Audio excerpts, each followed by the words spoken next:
Brought to you by TechnoSpark 20 series smartphones. I'm superhuman.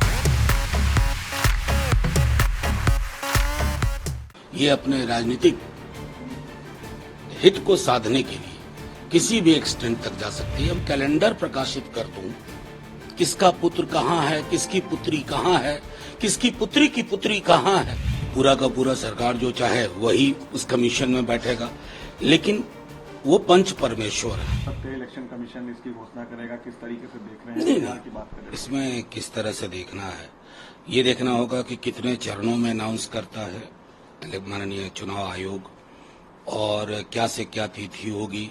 लेकिन सबसे महत्वपूर्ण सवाल है कि चुनाव आयोग को एक निष्पक्ष संस्था के रूप में हम काम करते देखना चाहते हैं। अभी 2 नियुक्तियां हुई हैं।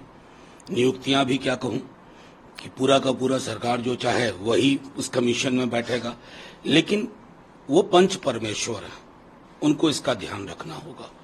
फ्री एंड फेयर इलेक्शन जो आर्टिकल 324 में है उसको जीना पड़ेगा, लोगों को महसूस कराना होगा। ये जिम्मेवारी अगर चुनाव आयोग निभाता है तो मैं समझता हूं कि उनका नाम स्मरण किया जाएगा एक ऐसे दौर में जब लोकतंत्र चुनौतियों से घिरा हुआ है। इलेक्शन नजदीक है। हमने कल देखा कि बीआरएस की एमएलसी के कविता को अरेस्ट कर लिया गया है। किस तरीके से इसका इम्पैक्ट पड़ेगा? नहीं, मैं तो सीधे कहता हूं कि आप ध्यान रखें, देश के कोई विपक्ष का नेता और विपक्ष का दल ऐसा नहीं है जिस पर इस तरह की दबिश ना हो रही हो। मुझे खबर है, पुख्ता तौर पर मैं आपको बताऊं, मुझे खबर है कि हमारे बिहार में ही 100-125 लोगों की लिस्ट बनी हुई है। बीजेपी पॉलिटिकली डील नहीं कर पा रही है, तो इन 100-125 लोगों को किसी प्रकार ईडी, आईटी, सीबीआई, और हमें उन्हीं संस्थाओं से खबर है जो हमारे मित्र हैं, अधिकारी हैं, वो मना करते हैं कि ये नहीं करना चाहिए। लेकिन ये जो मौजूदा भाजपा है ना, ये अपने राजनीतिक हित को साधने के लिए किसी भी एक्सटेंट तक जा सकती है। अभी देखते रहिए। आपने भी इलेक्ट्रॉनिक बॉन्ड पे सवाल खड़े किए। कल राहुल गांधी ने कहा कि ये वर्ल्ड्स बिगेस्ट रैकेट है एक्सटॉर्शन का। देखिए, आप एक सीधी सी बात, कल आपके माध्यम से मैंने कहा था कि फलानी तारीख को रेड पड़ती है ईडी की। वो मिश्रा जी थे ना, उनको कई एक्सटेंशन दिया गया था शायद इसी कारण से।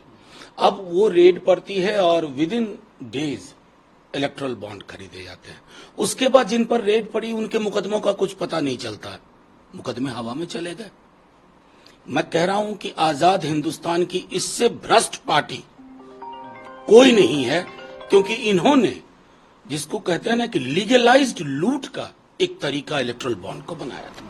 अमित शाह ने पीएफओ को लेकर कहा कि वहां हिंदू और मुस्लिम रहने वाले सब हमारे हैं, लेकिन यहाँ पर जिस तरीके से देश में पुत्र और पुत्री की मुंह में पार्टियां बर्बाद हो रही है, उसका असर दिख रहा है। एनसीपी को भी टारगेट किया, बिहार को भी लेकर बोला। अपने पुत्र को स्मरण किया कि नहीं?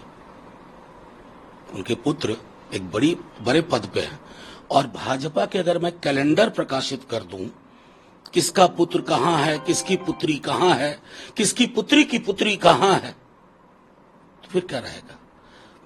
इलेक्शन के दौर में इनको पीओके याद आता है, इस तरह की चीजें याद आती हैं।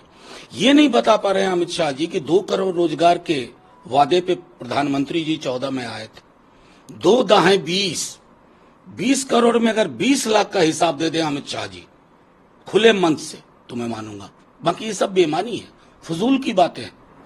उन्होंने तो चैलेंज भी किया कि 20,000 करोड़ के बॉन्ड में 6,000 बीजेपी के और 14,000 बाकी पार्टियों को। उनसे सवाल नहीं, जिनके समक्ष ये सवाल किया, पता नहीं क्यों उन्होंने उस सवाल का प्रतिकार नहीं किया। ईडी कौन कंट्रोल करता है, आईटी कौन कंट्रोल करता है, सीबीआई कौन कंट्रोल करता है, ईडी की रेड के ठीक बाद इलेक्ट्रल बॉन्ड क्यों खरीदे जाते हैं? ये सवाल मैं तो करने के लिए वहां नहीं था, लेकिन जो सज्जन कर रहे थे उन्हें ये पूछना चाहिए था ना, माननीय गृह मंत्री से।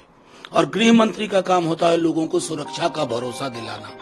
गृह मंत्री का ये काम नहीं होता है कि आज रेड दिलवाना और परसों इलेक्ट्रल बॉन्ड खरीदवाना।